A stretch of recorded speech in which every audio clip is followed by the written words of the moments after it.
దేవాలయాన్ని ప్రపంచమే అబ్బురపరిచే విధంగా కట్టినా దాన్ని రాజకీయం చేయాలని చెప్పి కేసీఆర్ గారు ఎన్నడూ కూడా ప్రయత్నం చేయలేదు. దేవుణ్ణి ధర్మాన్ని శ్రద్ధతోని అకుంఠితమైన భక్తితోని కొలిచే వాళ్ళు దేవుణ్ణి రాజకీయాల్లో గుంజరు. ఇవాళ దిగజారుడు రాజకీయం చేస్తున్నారు బండి సంజయ్ గారు. ఒకసారి మీరు ఆలోచన చేయండి.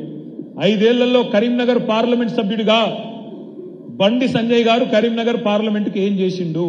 ఈ ప్రశ్నకు సమాధానం చెప్పే సత్తా ఉందా?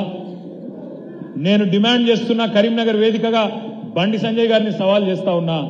బండి సంజయ్ గారు, స్థలం మీరు చెప్పండి, టైం మీరు చెప్పండి. మీరు ఎక్కడికి చెప్తే అక్కడికి మా వినోదన్న వస్తాడు. వినోదన్నతోని ముఖాముఖి బహిరంగ చర్చకు రా. నువ్వేం చేసినావు నీ 5 ఏళ్లు ఎంపీగా కరీంనగర్ లోక్సభ స్థానానికి? వినోద్ కుమార్ గారు ఏం చేసిండ్రో సవాల్ విసురుతా ఉన్నాం. బీఆర్ఎస్ తరఫున రా, చెప్పు. వచ్చి కావాలంటే మేమే హాల్ బుక్ చేస్తాం, మేమే మొత్తం ఇంతజాం చేస్తాం. రా, వచ్చి మా వినోదన్నతోని ఒక్క డిబేట్ లో, సబ్జెక్ట్ కూడా నీ ఇష్టం, సబ్జెక్ట్ కూడా నీ ఇష్టం, హిందీయా ఇంగ్లీషా తెలుగా నీ ఇష్టం. ఏం మాట్లాడతారు పోయి నాకు అర్థం కాదు. ఒక్క మాట్లాడితే మతం అంటాడు. నేను ఒకటి అడుగుతున్నా, మతం అయితే వేములవాడలో రాజన్న దేవాలయం లేదా? కరీంనగర్ లోక్సభ పరిధిలో వేములవాడలో రాజన్న దేవాలయం లేదా? ఇల్లందకుంటలో హుజూరాబాద్ లో ఇల్లందకుంటలో రాములవారి దేవాలయం లేదా? ఎక్కువ దూరం లేదు, పక్కనే సొప్పదండిలో కొండగట్టులో అంజనాలయం లేదా?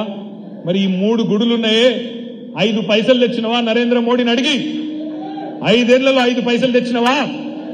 ఒక్క గుడి గట్టలే, ఒక్క బడి గట్టలే, మీదికెళ్ళి బిల్డప్ ఒకటి.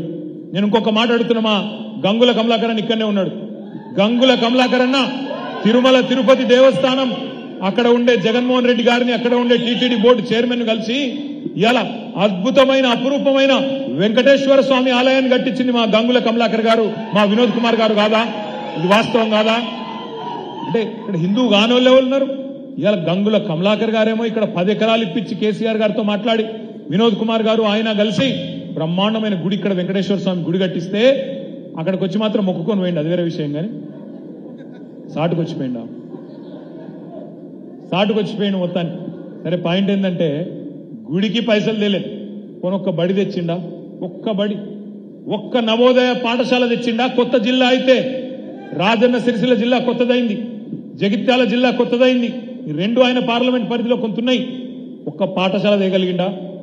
వినోద్ కుమార్ గారు ఇక్కడ పార్లమెంట్ సభ్యుడిగా ఉన్నప్పుడు IIIT కరీంనగర్ కు దాదాపు వచ్చినంత పని అయింది. ఈ లోపల ఎలక్షన్ వచ్చింది, ఆ పని ఆగిపోయింది. కనీసం ఆ IIIT అన్న చేయగలిగినవా? చేయలేదు. పోనీ కేసీఆర్ గారు ఎంపీగా ఉన్నప్పుడు శాంక్షన్ అయిన కొత్తపల్లి మనోహరాబాద్ రైలు లైన్, కొత్తపల్లి మనోహరాబాద్ అంటే కరీంనగర్ నుంచి హైదరాబాద్ కు రైలు, కనీసం దాన్నన చేయగలిగినవా? ఇవాళ సిద్దిపేట దాటి కనీసం కరీంనగర్ లోక్సభ పరిధిలోకి రైలు కూడా అడుగు పెట్టలేదంటే ఇక్కడి లోక్సభ సభ్యుడి శాతగాంతనం కాదా? బండి సంజయ్ అట్టర్ఫ్లాప్ ఎంపీ కాదా అని నేను అడుగుతా ఉన్నా. ఆలోచించండి, ఏం జరిగింది, ఏం ఒరిగింది? బండి సంజయ్ గారు 5 సంవత్సరాలు లోక్సభ సభ్యుడిగా ఉంటే పార్లమెంట్ లో మాట్లాడాడు.